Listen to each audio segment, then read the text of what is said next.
Hello ladies and gentlemen, welcome back to the channel. My name is Roden. In today's video I got a haircut. I don't really know if I like it yet or not, so don't bully me in the comments. But in today's video we're going to be going over how to build the perfect Infiniti G37 Coupe.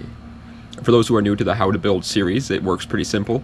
We go over all the exterior mods I would do to the car and all the pricing of them. Then we go over all the interior mods I would do to the car and all the pricing of those, and all of the performance mods and all the pricing of those. And at the end of the video I give you the grand total of how much it would cost to build, in my opinion, the perfect street car base. It's worth mentioning that because we're not leaning in one simple direction. If you want to go strictly drift, this is not the video for you. Strictly hill climb, not the video for you. Strictly drag, not the video for you. It's just a good street car base, a good base to start on, and then you could go whichever direction you want to go from there. All right, and yeah, all the prices are implying that you are going to do the work yourself, by the way.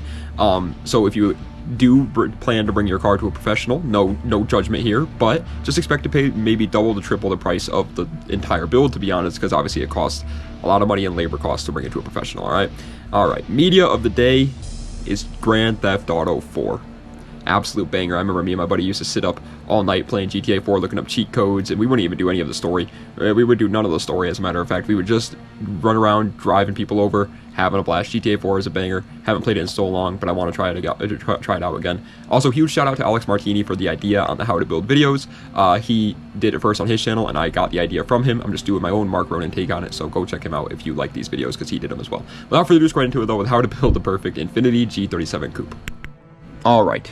Before we get into modifying our G37 Coupe, the first thing we need to do is obviously buy our Infiniti G37 Coupe. So for the price of the car, I went with $10,000. You can find G37 Coupes for like 7K, 8K, but I'm going to be honest, I would rather just spend a little bit more, just have the peace of mind that's been taken care of, a little bit lower mileage, maybe not as modified and stuff like that. So for $10,000 is what I wrote down for the price of the car. But now let's get into the exterior mods, and to be honest, the exterior mods are pretty expensive today because there's a lot of exterior mods I would do to this car to make it look just absolutely perfect. So first off would be the IPL body kit, which is the front bumper, the side skirts, and the rear bumper of the G37 IPLs. For around $1,500 you can get the entire set of them, which is definitely not cheap, don't get me wrong, but it's like really pretty much a whole body kit, and it makes the car look a whole lot better. The IPL G37s, in my opinion, look so much better than the base models, so I would do the IPL body kit. Next up would be the Easy Splitters front lip for $220. This fits with the IPL front bumper, and it's a front lip that just makes it look a little bit more aggressive in the front. It's a carbon fiber little splitter, I guess you could say. Next up would be the Racing Precision headlights for $280 for the set of them. These are like DRLs, they're like the RGB DRLs is what these are, so you can change the colors of them and everything like that, but when you don't change the colors of them, they look really aggressive and really nice, and so I like them a lot. And next up would be actually the Fly One carbon fiber fenders for $900 for the pair of two of them. Now that's not that cheap for a pair of fenders, don't get me wrong, but you can skip this if you don't want the fenders on there. I've seen some builds without the fenders and I think they look good too, but I do like the carbon fiber fenders. I think they look really nice, and for $900 it would be awesome. And then on top of that, to finish off the front end here, I would go with the Fly One Motorsports AMS hood. Yeah, same company here, for $900, by the way, again, so $1,800 bucks. But again, these two mods, in my opinion, really finish out the front end there, make it look just absolutely perfect in every single way. So yeah, it's $1,800 bucks, it's a little expensive, but it's real carbon fiber and it looks really freaking nice. And then next up would be the eBay side skirt extensions for $50. These are just literally just like little eBay, pretty much what the front lip had, with the little additional carbon fiber piece at the bottom there, but on the side skirts, and I think it looks good for $50. You can't really beat it. Yes, it's eBay, but who cares? Next up would be the M-Style carbon fiber mirror caps for $220. There are some like cheap like Alibaba mirror caps, but they look horrible. I would pay a little bit more for the nice ones. These look really good, and obviously the M-Style carbon mirrors are like kind of a trend nowadays and are really popular, but for good reason. They look really good. They nailed the design on that. Next up would be the eBay carbon fiber mesh grill for $60. This gets rid of the Infiniti emblem, so if you like having the Infiniti emblem on the front, don't buy this obviously, but I actually would prefer this. It makes it look like kind of empty almost, if you will. It doesn't have as many lines going through it. It's just a mesh grill, but the exterior of it is carbon fiber. It looks really nice is what I'm trying to say. I like it a lot. I would absolutely put it on. Next up would be the roof spoiler for $230. I like roof spoilers on coupes most of the time, but there are definitely some cars out there where I don't like them. Also, this is worth mentioning. This is the part where it's worth mentioning that I would probably just keep the OEM spoiler on it. I'm gonna be honest, like the trunks OEM trunk spoiler, I should say. I like the OEM trunk spoiler on the G37, so I would just keep that one on there. I would not buy like a duckbill. I know a lot of people like to put the duckbills on the G37s. Again, I would just keep it OEM. It has like the third brake light too on it. It has a backup camera. If you remove it, it gets rid of the backup camera. Like I would just keep the OEM spoiler personally. But yeah, the roof spoiler for $230. Not bad. And then next would be wrapping the roof carbon fiber for around $100. You could buy the material and do it yourself. I know it's a little bit sketchy to wrap things on a car yourself because it's definitely not an easy job. It requires a lot of patience and just honestly just knowledge. But again, if you're gonna wrap anything, I think the best thing to wrap as yourself to start out on would be a roof. I mean, the roof is extremely flat. It's one of the easiest surfaces to wrap a car. It would be a nightmare if you were like doing it with a truck, but since it's a G37 Coupe, it'll be easy because it's low to the ground. Like I would just do it myself, but you can always bring this to a professional. Just expect to pay a little bit more. But yeah, $100 for the material, and it matches the hood and makes the car look a little bit more aggressive, obviously. And then next up is I would debadge the car. Besides the rear Infiniti emblem, I would just keep the rear Infiniti emblem just because I think it looks nice. I don't, which by the way, that's all obviously free. All you need is fishing line and like heat, like a heat gun or something. Which I guess if you don't have a heat gun, that's going to cost money. But you can go to like AutoZone or like Advanced Auto Parts, O'Reilly's, something like that. And I think you could just borrow, you can like rent the heat guns from them. Nonetheless, yeah, the debadging, I would just get rid of like the G37 badge, the 3.7 badge, whatever, all-wheel drive badge if it's on there, whatever. I would just keep the Infiniti emblem on it, on the rear, because I do like the Infiniti emblem being on the rear. And again, that's free. And then finally for the exterior mods would be, of course, the window tints for $500. This is the one in all the how to build videos that I do recommend bringing it to a professional, just because I have seen so many people say that they can do their own window tints and then it looks absolutely horrible. It's not as easy as it sounds. It's actually very difficult to do window tints. It's a very annoying job, very hard to do. So I would just cough up the extra dough and bring it to a professional. I've done it multiple times. I've never tried my own window tints because I don't want to. I just bring it to a professional. It looks nice. It lasts long. $500. I like it. Which, by the way, that is it for all the exterior mods, and it gives us a grand total for all of the exterior mods of $4,960. So pretty much $5,000, especially when you include like shipping costs and tax and stuff like that. It'll be over $5,000 actually.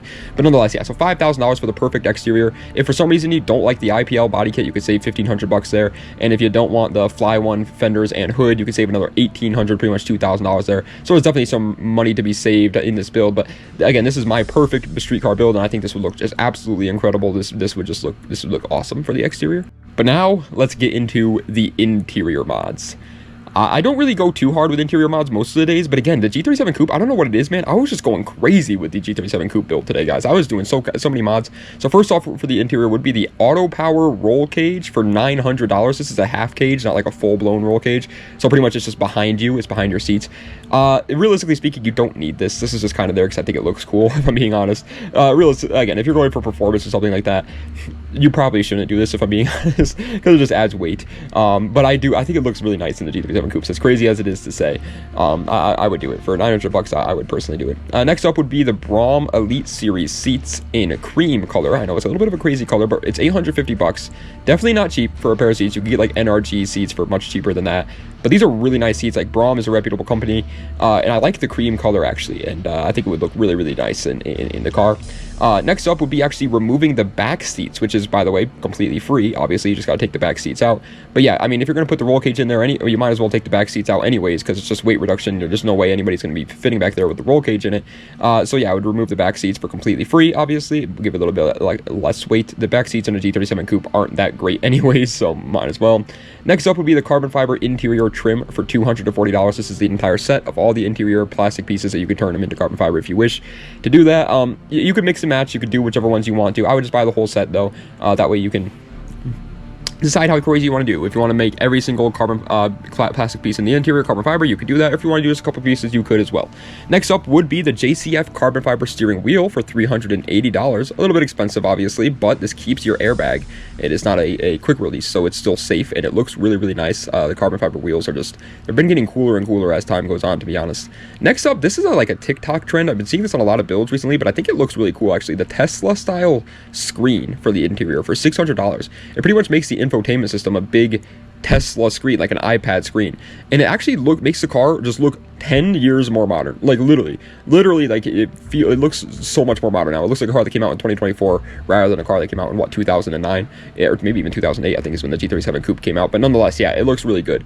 Next up would be the red floor mats for $120. I was thinking about just doing black floor mats today.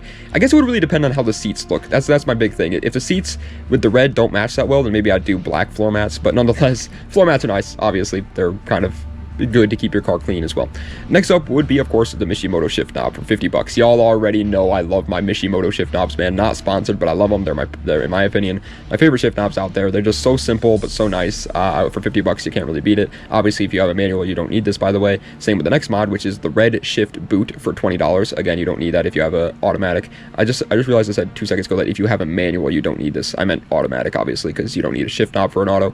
But yeah, same thing with the shift boot. If you have an automatic, you don't need this. But if you have a manual, the red shift boot looks nice for $20. You can't really beat it. Next up would be the ambient lighting for $140.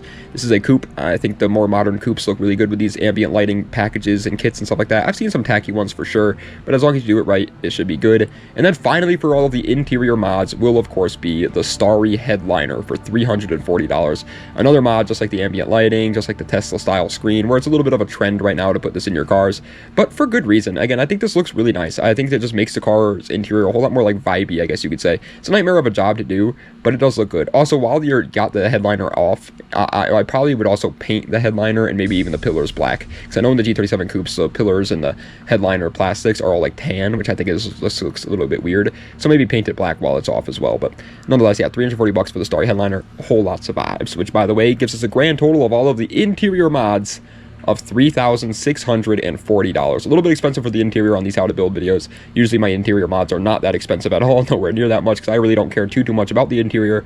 But again, for the G37 Coupe, there's just so much stuff I would want to do to it. It's just such a fun car to modify. So yeah, for $3,640, you can't really beat it. But now, let's get into the performance mods. The car looks perfect on the outside, it looks beautiful on the outside, feels comfy and vibey and cool to drive on the inside. And now we got to make it actually fun to drive. First off, for the performance mods would be the Tane coilovers for $400 for a set of them. Again, you could go crazier with these if you want to. You could buy like BC Racings for $1,200. You could buy Max Speeding Rods for $250. But I would go with Tane. I've heard good things about them. I've heard bad things about them. Nonetheless, they're coilovers. They make the car lower. They make the car stiffer. Looks better. Handles better. You gotta have coilovers on every single one of my Mark Roden's builds. There's going to be coilovers. Next up would be the VQ plug long tube intakes for $300. These ones are the ones that go in front of the radiator, directly behind the grill. So you know that it's actually getting cold air. It's not getting hot air. And it also looks kind of cool. I've seen a couple of G37 coupes with these intakes behind the grill, and it actually makes it look like a little bit aggressive. People that don't know cars think that they're turbos, so that's cool as well. But nonetheless, yeah, they're nice. Obviously, they add a little bit of performance. They look cool, and they give you that nice little noise too, so that's always great. Next up would be the catless downpipes for $200. It's 2026, man. Welcome to the catless downpipe 10 times. Downpipe and tune. But it works. I mean, there's a reason why people are doing this stuff. Catless downpipes and tunes. Catless downpipes and tunes. There's a reason. They work really, really well. Next up would be the Tanabe. I've never heard of this company before, but Tanabe, I don't know how you pronounce this. Whatever. Y pipe for $530. Or, yeah, $530. Jesus, my bad. It's another part of the exhaust. The downpipes obviously give you a little bit more horsepower, but the kind of downpipes don't always make the car sound the best. They kind of make it, a lot of times it always sounds like it's starting to fart, but with the Y pipe on it, it would sound a lot better. Now it is a VQ. People say they sound like trumpets all the time. I think they sound good personally. That's all personal preference. But yeah, I would do the Y pipe for $530. It's going to sound a whole lot better in my opinion, and also is going to open it up a little bit more to make some more power, which by the way, with the long tube intakes, with the catless downpipes, and with the Y pipe, you're probably going to want to tune the car as well. So next thing you would do is, of course, tune the car. I wrote down $500 for the tune. You can get tunes for all kinds of different price ranges. Obviously, you could find a backyard tuner that will do it for $100 and will be better than a $5,000 tuner, or you can find a $5,000 tuner that will just do it literally perfectly. It's all up to your price range, but I wrote down $500 for the tune. That's usually what I do for the tune, because that's around a reasonable price, I would say. So $500 for a tune. Now the car is actually going to use those parts you just put on it and actually make some power out of it as well. And now finally we need to get into the wheel and tire package. And again, as you guys can see, today's video is clearly not that much of a budget build. We've gone a little bit expensive in both the interior mods and the exterior mods. So for the wheels, I would not really hold back that much either. I would go with the TE37 Sega SLs in graphite for $2,000 for a set of 4 of them. Definitely not that cheap, obviously, but they're TE37s. I love TEs. I know everyone kind of loves TEs. They're a little bit of a basic wheel. I love them in the graphite. I think they would look good with the rest of like the carbon fiber and stuff like that. I think it would just match everything so perfectly. And TEs on a G37 Coupe just go so hard. So yeah, I would do them. And then obviously, if you're going to be putting wheels on the car, you also need to get tires to put on the wheels. So I wrote down $1,000 for a set of 4 tires, which I think is a pretty reasonable number there. They're not going to be the grippiest race tires out there, don't get me wrong, but they're also not going to be piece of crap tires. So $1,000 for the set of tires, which by the way, that's it for all the performance mods, and it gives us a grand total of all the performance mods of $4,930, or pretty much, again, $5,000, which is a little bit expensive right there with the exterior mods, and there was a whole lot more exterior mods. But again, you don't really want to cheap out too much when it comes to performance mods, obviously, because they're kind of what's holding your car together, literally. So if it breaks, then, well, now you don't have a car. So yeah, I think it's actually worth spending a little bit more on the performance mods. They always usually are the most expensive on these how to build videos. But ladies and gentlemen, that is it. That is how I would build the G37 Coupe. How much would it altogether cost? Well, the cost of the car, like I said, would be $10,000 to buy the car. All the exterior mods would be $4,960.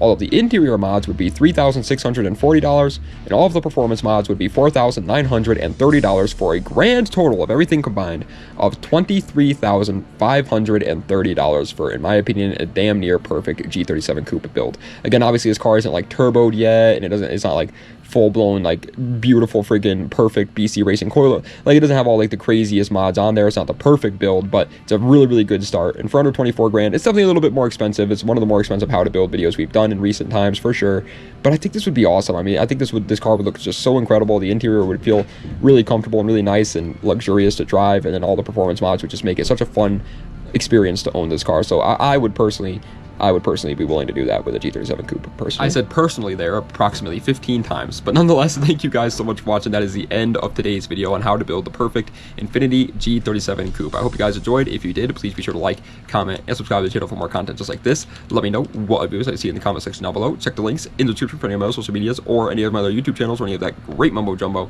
And thank you guys so much for watching. Tomorrow's video is going to be obviously on the top 15 cars under $7,000 video. The next part of our 1K to 100K series is going to be tomorrow on cars under $7,000. Then after that, we will be doing, oh, actually, wait, no. Tomorrow is Saturday, so actually, I'm sorry, that will be happening on Sunday. We will not be uploading tomorrow. I take Saturdays off, but on Sunday, yeah, it'll be the 7K video. And then on Monday, it'll be the next how to build video, and the next how to build is going to be on the C7 Corvette. I keep getting a guy that keeps asking me to do that, so I will. Then after that, I think we're going to do probably like the Ford Focus ST. I keep seeing a guy asking me to do the Ford Focus ST as well. And then, I don't know after that. I mean, I'm getting a lot of recommendations. It's not me saying like, oh, I need more recommendations. No, I'm getting a lot. I just don't know yet. I just don't have them lined up just yet. But let me know what other cars, obviously, cars you would like to see me build in the future. Obviously, I really enjoy the how to build videos. And they do pretty well. They're not like blowing up or anything like that, but that's okay. They're doing pretty well. You guys seem to be enjoying them quite a bit, so I'm gonna keep doing them. And same with the top 10s and stuff like that. All right, ladies and gentlemen. All right. Well, thank you guys so much for watching. I appreciate it. Das Vidania, and have a nice night.